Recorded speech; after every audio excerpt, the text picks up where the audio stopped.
السلام عليكم maanta waxaan ka hadlaynaa componentiga la dhahayo capacitor laba video aan capacitor ka samayn doono insha Allah qaybta koowaad oo maanta ay arki doono qaybta labaadna insha Allah week ku xigaan sameynaya marka waxa way capacitorka qaybaha gobolkood markii la gaaro ayaa inii sheegaya waxa week soo socdaan samayn doono marka capacitorku waxa way runtii waa component aad iyo aad muhiim u ah marna waxa way wax oo dhib kugu ah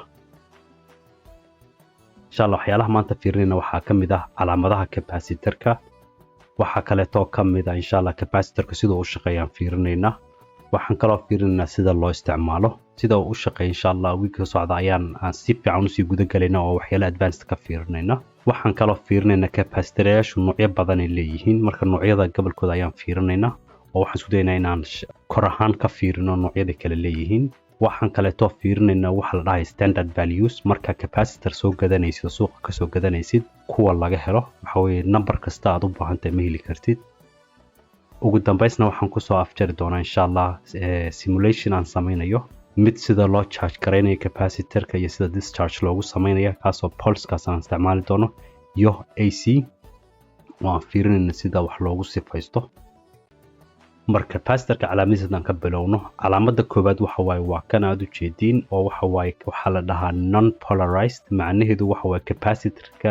dhanka rabtaad u jeedin kartaa kan kaleetana waxa waaye kan oo waxa waaye waxa la dhahaa polarized macnaheedu waxa waaye hal dhinac bas ayaad u jeedin kartaa waxa waaye potentialka high potentialka waxa waaye meeshan kor inuu ku dhaganaado hadaa sida kale u gedisidna capacitorku uu gubanaya kan ugu dambeeyana waxa waaye variable capacitor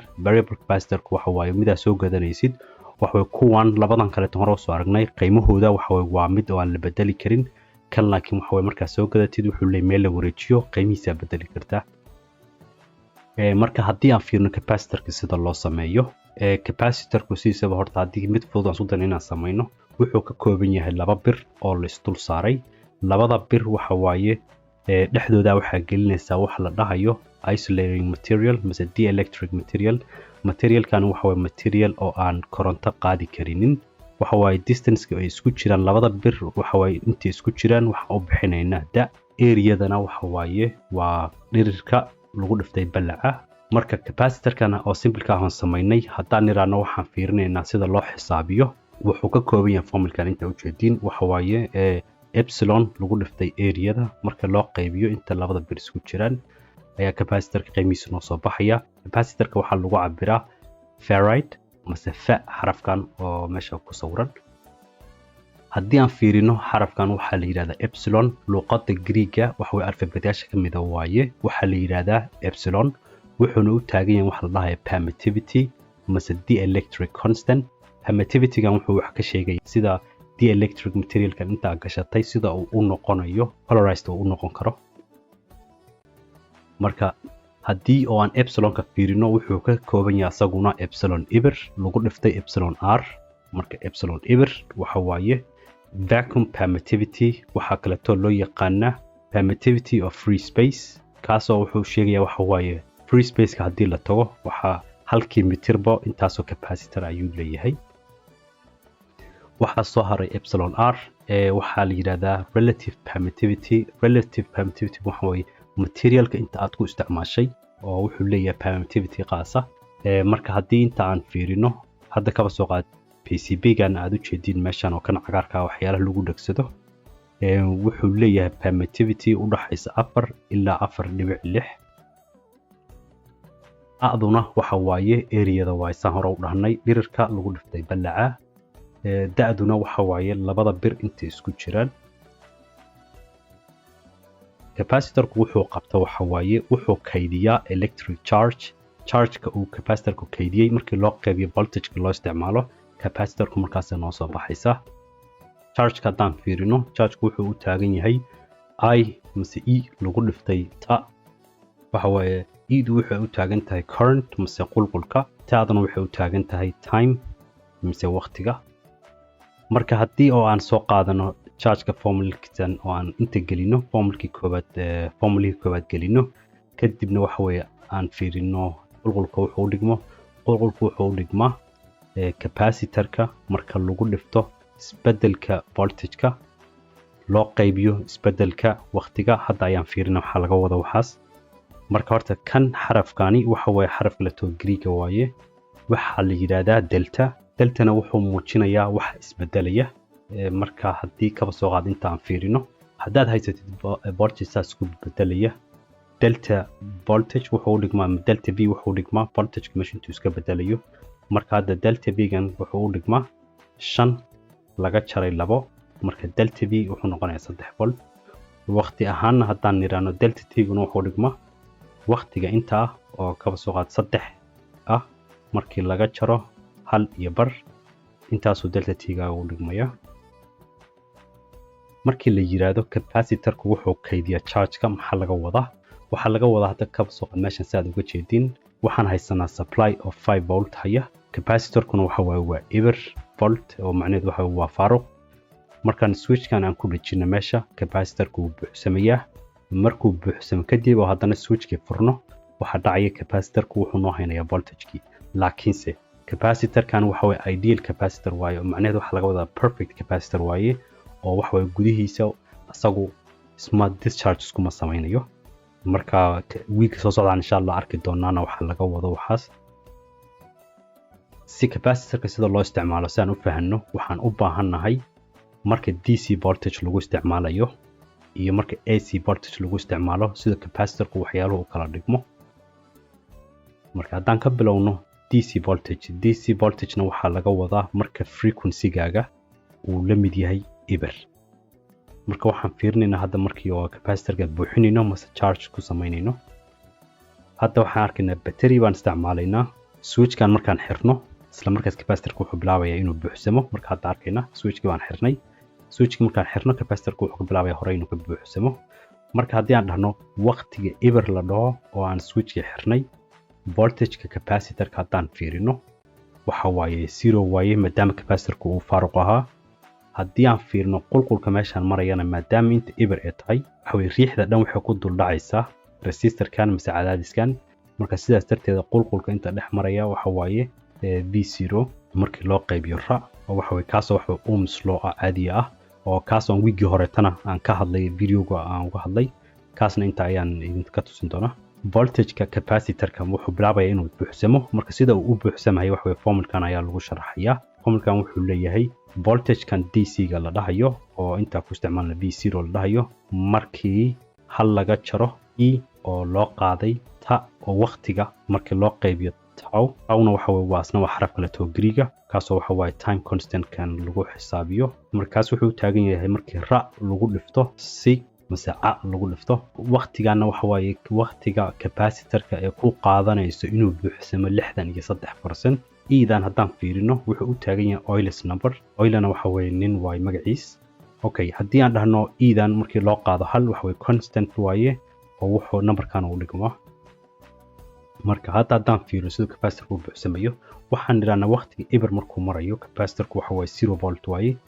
isla markaasna wuxuu bilaabayaa formulkan inaan isticmaalno oo capacitorku buuxsamo sida ay dhahnaa hal taw wuxuu tagayaa markii 63% uu capacitorku buuxsamo waxaan kaloo ka arki karnaa waxa way 5 taw baan u baahanahay mase 5 period kan ayaan u baahanahay sida capacitorku u buuxsamo marka waxaan ka arki karnaa waxa way capacitorku dhaqso ayuu 66% tagayaa inta ka dambaysa waxa waaye 4 period u qaadanaya siduu u buuxsamo qulqulkiina waa kana asagana inta ku sawiranay waqtiga markaan u fiirino asagana waxaan arki karnaa meeshan uu ka bilaabanayo waxa waaye taan hore u soo xisaabinay kan oo inta aan ku sheegnay kadibna wuxuu samaynayaa waxa waaye exponentially discharge ayuu samaynayaa umulkan waxa la exponential ayaa lahaa marka haddii kale haddaan fiirino sida capacitorka markii oo hadda waa buuxinay waxaan isku daynaa inaan faaruqino ama discharge ku samayno batteriga waa meesha ka saarnay darkii bas ayaan dhiganay marka waxaan samaynay oo dhexdooda waxaan gelinay switch marka waxaan samaynay switchkan markaan xirno capacitorku bilaabayaa inuu faaruqmo waxa resistorkan ku dul dhamaado marka resistorkan ayuu qulqulku dhex maraya marka sidaan hore u dhahno waxa switchka hadda waxaan fiirno markaan furno waxaan dhahaynaa voltage-kii waxa ma iska bedelayaan wuu sidiisii buu ahaanaya taasina waxa weysaan hore u dhahnay waa ideal capacitor marka switchkii baan xirnay waqtigu eber markuu yahay waxa dhacaya marka waxaan fiirinaynaa waqtigu eber markuu yahay voltage capacitorka waxaan dhiraanay waa tii hore aan u dhahnay oo ah V0 qulqulkana waxa waaye negative waaye oo waxa wuxuu dhigmaa sidii kii hore camal laakiin negative waaye maadaama waxa way qulqulka sida caadiga marka dhahna pluska sidan baan u cabiraynaa marka negative buu noqonayaa maadaama qulqulku dhankan uu soconayo asagana sidoo kale waxa waaye exponential waaye marka kani waxa waaye exponentially decaying baa lahaa marka asagana saan baa loo qoraa haddii aan fiirino graph siduu yahay waxa way voltage halkan uu ka bilaabanayo oo waxa capacitorku buuxo isla markaas waxa way saas buu u faaruqmaya tawga waxay ku qaadanaysaa kasoo 37% ayuu wuxuu ku tagayaa hal period qulqulkiina waa kana hadda markii AC gaan fiirinayna AC gu waxa waaye frequency ga markuu ka weyn yahay 0 markuu la mid yahay DC ba ahayd AC iyo DC haddaan fiirino sawirkiisan ka tusiyo waxa waa insha Allah uu ka socdaan aan si fiican u sii fiirinaynaa kan laakiin si haddaan fiirino signalayaashan waxaad arkaysaa midkan gaduudka kan buluugga kan cagaarka iyo kan madowga kulligood waxa wadaas fiirisid waxa waa signal markii waqti ahaan la fiirinayo markii la fiirinayo kuwan dhan way isbedelayaan oo waxa weeye waqti kasta ay istaagtid waxa weeye number cusub waaye kan orange-ga haddaad fiirisid laakiinse kan orange-ga waxa waaye waxba ma iska bedelayo macnaheedu waxa waaye frequency ma lahan oo waxa weeye waxba ma iska bedelayaan waqti ahaan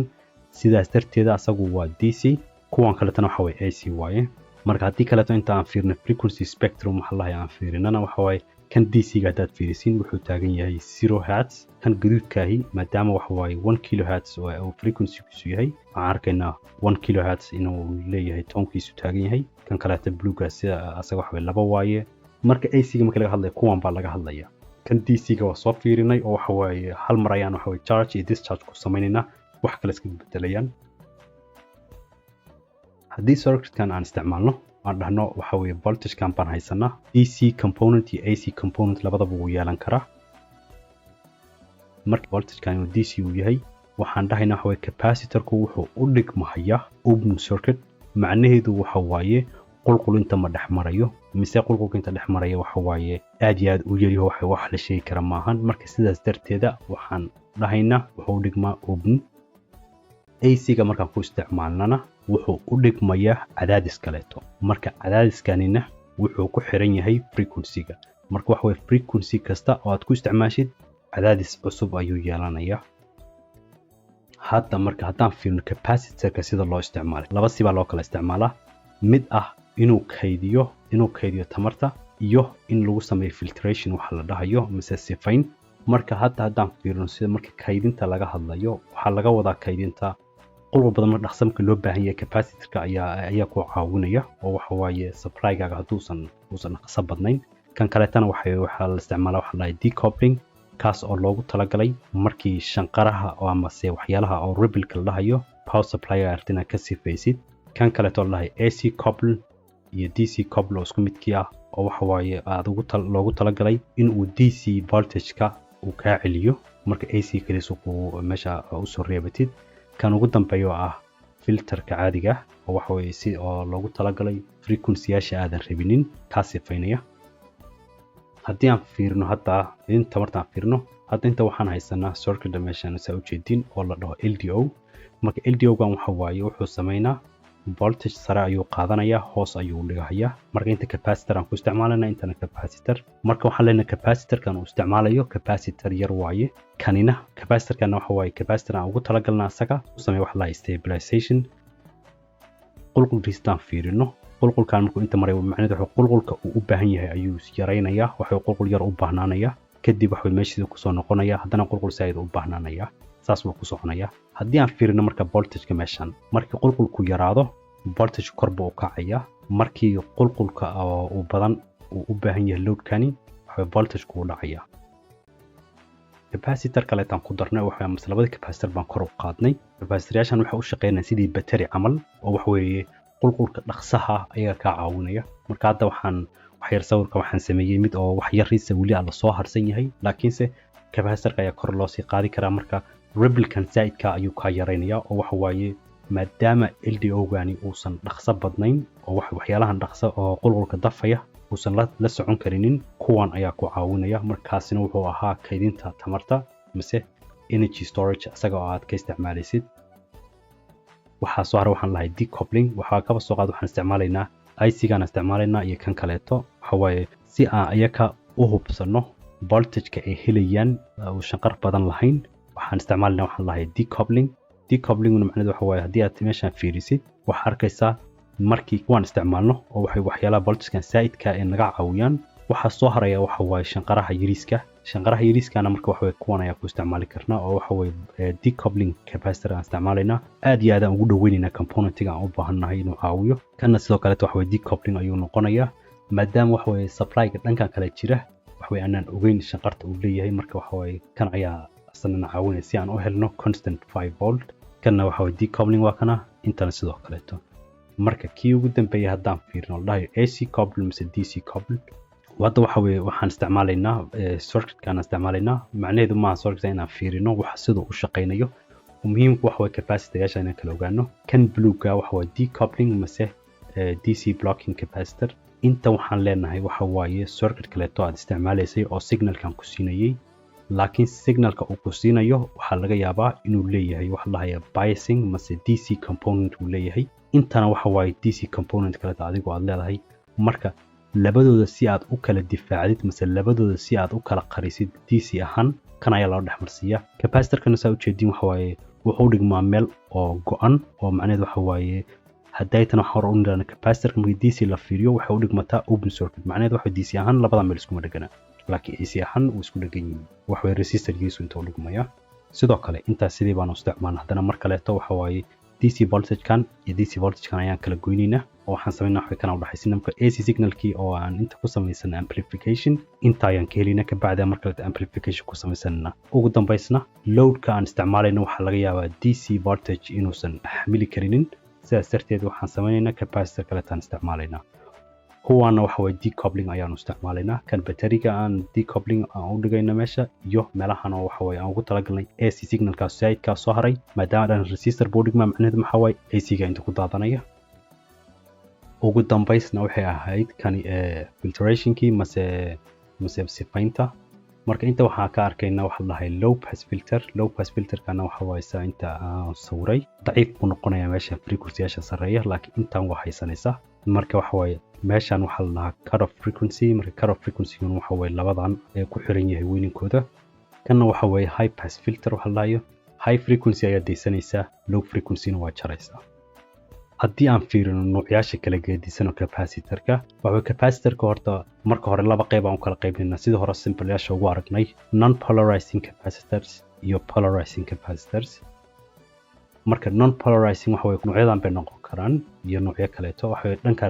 u gedin kartaa dhankana waxa way kuwa polarizing capacitors waxa way hal dhinac kaliya aad u baahantiin aad u gedisid dhan kale aad u gedin karin markaan sii fiirino meeshaana waxa waaye waxay u sii kala baxayaan non polarizing saddex buu kala baxaya waxa la miscellaneous waxa way kuwa kale in badan la isticmaalinin laakiin waxa way oo wax qaas kaliya loogu talagalay loo isticmaalo iyo labada nooc kan la dhahayo ceramic capacitor waxa way kuwan inta uga jeedin noocyadan buu ahaanaya kuwan la dhahayo filmna waa jiraan ayakana oo noocyadan la isticmaalo haddii aan sii fiirino kuwan la dhahayo polarizing capacitorna waxa way ayaguna laba group oo kala baxayaan groupkan la dhahayo electrolytic capacitor oo waxa kuwan waaweynka bateriyaasha waag iyo kuwa kaleeto oo waxa way super capacitors la dhahayo ayakuna waxa way runtii aad iyo aad u weyn yihiin waxa waaye qiimo ahaan aad iyo aad u weyn yihiin laakiinse voltage-kooda aad iyo aad u yar yahay kuwan waxa laga yaabaa voltage-yaasha haddaan fiirino inay ilaa iyo gaari karaan 500 volt mise 1000 volt gaari karaan kan laakiinse waxa way 2 volt ka badan ma gaari karo laakiinse wuxuu uga gedisan waxa waaye capacitor ahaan haddaan fiirino kuwan waxa laga yaabaa siiba qaybtan ugu badnaan inuu gaari karo 1000 mise 2000 oo microfarad kani laakiinse waxa waaye ilaa iyo 10 farad 20 farad buu gaari karaa ceramic capacitor wuxuu si kala baxaa laba qayb kuwa la class 1 iyo kuwa la class 2 filmkuna wuxuu si kala baxaa saddexdan qayb uu si kala baxaya asaguna electrolytic-kuna wuxuu si kala baxaya mid la dhahayo aluminium electrolytic capacitor iyo tantalum mid la dhahayo iyo midkan kaleeto super capacitor-kuna labadan qayb uu si kala baxaya super capacitor badana waxa way looma isticmaalo ayaka waxa waxyaalaha hadda soo sharaxayna ama looma isticmaalo super capacitor-ka oo waxa loo isticmaalaa sida battery ahaan ayaa loo isticmaalaa labadan qayb class 1-ka iyo class 2-ga waxay kala gedsan yihiin waxa waaye class 1-ku waxa way temperature-ka markaan fiirino qiimo ahaan soo isku bedelayo wuu yar yahay kuwan kale haddaan fiirinana hadii oo temperature yar ku isticmaashid iyo mid weyn ku isticmaashid qiimo ahaan wuu isbedelayaa kuwani maadaama waxa way temperature ahaan ee waxa waaye lower performance ay yihiin way ka raqiisan yihiin marka waxa way hadii aad circuit aad sameynaysid oo waxa way temperature sensitive ah kuwan ayaa isticmaalaysaa sida decoupling camalka isticmaalayno kuwan baan isticmaali karnaa kuwan waxa waaye ma u baahnin inaan isticmaalno kuwanna waxa way sample oo sii kala baxayaan ayag electrolytic capacitor kan iyo kuwanba waxa way isku meel baa lagu isticmaalaa mise si baa loo isticmaalaa aluminum electrolytic capacitorku waxa way qiimihiisa aad ayuu badan yahay wax way qiimo badan ayuu yeelan karaa marka sidaas darteed waxa asaga loo isticmaalaa sida in sheegay energy storage ama markii la sameynayo oo battery ahaan wax u dhigma camal loo baahan yahay ayaa kan la isticmaalaa kanna waa loo isticmaali karaa laakiin wax way kan maadaama wax way qiimihiisa aad u badan yahay sida motorada camal ka soo markaad isticmaalaysid batteriga oo waxa way motorka aad ku isticmaalaysid waxa laga yaabaa inuusan la socon karin sida qulqulka looga jiidayo marka kuwan ayaa waxa u isticmaalaysaa support oo ayaga waxa meesha ku taagnanayaan oo waxa way ku caawinaya kanna waxa way asna sidaas camal loo isticmaalo laakiin wax way qiimihiisu saas ma u badna laakiin markii la fiiriyo temperature ahaan markii la fiiriyo wuu ka fiican yahay kan oo waxa loo isticmaalaa hadda sida LDO-ga aynu tusinayay camal ayaa loo isticmaalaa standard value-gani waxa waaye markaad internet ka soo gadanaysa capacitor nambarada heli kartid kuwan waaye haddii picofarad laga hadlayo kuwan baad heli kartaa saad u jeedin inta ilaa picofaradka microfaradkana waa kuwana ilaa inta 10 kuna microfarad inta ku qoran kii super capacitorka marka maaha kan kuma jiro waxa waaye capacitoryaasha kale tawa DC voltage capacitorku wuxuu u dhigmaa open circuit capacitorka oo loo isticmaalo AC kan loo isticmaalana uu u yahay cadaadis conceptiga la dhahayo complex numbers aan fiirinayna impedance waxa la dhahayaa fiirinayna insha Allah markaas aan si fiican u fahmayna sababta loo jiraaday DC waa open AC na waxa waaye waa resistor waaye haddana waxaan u gudbaynaa qaybtii simulationka marka capacitorka hadda waxaan rabnaa inaan simulation ku samayno sidaan discharge iyo charge ugu samaynayno macnaheedu tahay capacitorka saan u buuxinayno iyo sidaan u farqinayno tan switch isticmaali lahayn waxaan isticmaali karnaa pulse aan isticmaali karnaa oo aan ku buuxinayno marka ku farqinayno marka kood hore waxaan samaynaynaa waxaan soo gelinaynaa voltage supply intaan dhigaynaa resistorkan taabanaynaa control R aan taabanayna si aan u wareejino qiimihiisa waxaan ka dhigaynaa 1 kilo ohm kadibna capacitor aan doorsanaynaa capacitorka waxay right click aan taabtay waxaan qorayaa 1 uu aa qoraysaa 1 microfarad uu taagan yahay waxaan rabnaa inaan isku dhijino kulli waa fiiladana waa dhex marsiin karta componentiga asaga kala jaraya markuu arko inuu u dhaxeeyo component kadib waxa meeshaan doorsanaya waxaan taabanaa ga kabacdi haddana line kale aan ku sawiranayaa okay so voltage supply ga doorsanaya kii ay sheegay aan ku dhahay pulse supply marka waxaan sameeyaa advanced taabanaa waxaan tagayaa pulse voltage ku ka bilaabanaya waa eber waxaan leeyahay markuu daaran yahay 10 volt waa inuu ahaadaa waa inuu sugaa 10 millisecond pulse markuu kacayo wuxuu qaadanayaa 1 nanosecond markuu dhacayana 1 nanosecond inta uu daaran yahayna 10 millisecond period kana waxaan leeyahay waa 20 millisecond okay aan taabanaya waxa uu jeedin text aan tirada badan leh marka si aan kana asaga qarino waxa haddana marka aan right click taabanaya meeshan ayaa waxaan sameeyaa waxaan dhahayaa uncheck marka waxaan leeyahay simulationka waxa nooc arbana doorsan karnaa laakiin anaga waxaan doorsanaa kan la dhahayo transient simulation kaasoo u taagan time domain 30 millisecond aan doorsanaya marka waxaan leeyahay waxay tusidaa voltage-ka oo capacitor korkiisa iyo voltage-ka inta marka kan blue-gaahi waxa waaye voltage-ka caadiga oo kan supply-ga oo kor u kacaya haddaad aragtiin waxa waaye capacitor-ku wuxuu ka bilaabanayaa eber kabacdi wuxuu sameynayaa saas buu ma fahamtay waa uu charge garismaya formulka aynu tusinayana CDC oo waxa weeye exponential-kiina waa kana sida uu charge garismaya markii uu capacitor-ku wax weyn faaruqmayana kan ayaan daminaynaa marka wax weeye capacitor-ka wixii ku jira dhanba halkan bay uga soo qulqulayaan markaas uu dhacaya marka haddii labadooda hadda aan ku kala sawiro laba meel oo ayna kan blue-gaahi intuu oo leeyahay capacitor-ki waa kana waxaan leeyahay waxaan kala rabaa inaan arko capacitor-ka qulqulka dhex maraya saana dhahayna sidii aad xasuusateen qulqulku waxa way marka horeeto waa kan intaynu ii yeelaan rabay marka qulqulka haddii aad aragno wuxuu sameynaa kood hore wuxuu ka bilaabanayaa kor uu ka bilaabanaya kabacdi wuu soo dhacaya marka kaleetana waxa waaye waa saan buu soo bilaabanaya marka waxa waqtiba maran gaar u fiirin karnaa marka kan wuxuu ahaa sida capacitor-ka oo charge iyo discharge loogu sameeyo marka waxa way curve-yaashi waa kana kii voltage-ka oo charge markaa sameynayna iyo discharge markaa sameynayna okay haddana waxaan rabnaa inaan simulation ku samayno filter markii la isticmaalayo oo capacitor loo isticmaalayo marka waxaan sameynaa waxa way wax la dhahayo RC filter hadda waxa way waxaan taabtay ra kan baa soo baxay C marka taabtana kan ay soo baxaya B marka taabtana waxa soo baxaya voltage-kii line-kii ku sawiraya marka kan waxa low pass filter-kii buu ahaa waxa la yiraahdaa RC filter macnaheedu waxa weeye isugu xigan waa R iyo C kan haddaan iraado 1 kilogii kaba dhig kana waxa weeye 1 micro kana marka waxa weeye right click aan ku sameeynaya bacdi waxaan dhahayaa waxa tagtaa advanced marka tago waxaan tagaynaa meesha la dhahayo small signal AC waxaan leeyahay 1 aan doorsanayaa amplitude-ka okay aan dhahayaa simulate aan taabanaya simulate markaan taabto meeshaan aan fiiriyo waxaan leeyahay hadda transient simulation ma sameynayay waxaan sameynaa waxa la dhahayo AC simulation kaas waxa weeye frequency domain u taagan waxaan tagayaa sweep type waxaan doorsaday decade 0.e door halkii decade kaas waxaa laga wadaa 10 ayuu u boodayaa marka frequency ka bilaabo waxa waaye 0.1 hertz ka bilaabaya ilaa iyo waxaan leenahay ilaa 1 mega marka waxaan rabnaa inaan meeshaan taabanayna kan waxa waaye input signal-ka oo waxa waaye 0 dB ah kaasina waxa waaye signal-ka soo galaya oo kii 1 volt uu dhigmayay marka haddaan fiirino sida uu noqonayo low pass-ka macnaheedu waxa waaye signal-ka waxa waaye kulli frequency haddaan fiirino waa isla meeshii waxa waaye wax filtration ma sameynayno inta markaan taabano laakiin waxaan sameynaa waxa waaye meesha markii la gaaro waxa oo signalada inta jira dhan kulli waa jarayna marka saasaan ku arkayna kaas oo waxa waaye haddii aan dhahno waxa waaye goormo bilaabaya inuu jarano waxa la fiiriyaa waxa la dhahayo -3 dB ga inta ka fiirinayna -3 dB marka -3 dB markuu inta soo baxo waa meesha uu ka bilaabayo inuu signalka jaro so -3 dB markuu marayo ku dhawaad adiga 160 hertz markuu marayo ayuu wuxuu sameynayaa signalka bilaabaya inuu jaro half ka dhigo marka simulation-kiina intaan buu ahaa videoga intaan ku dhamaaday marka insha Allah week soo socda ayaan hore u sii wadina capacitor-ka waxaan rajeynayaa inaad wax ka faa'iideen haddii aad wax ka faa'iiday videoga like si insha Allah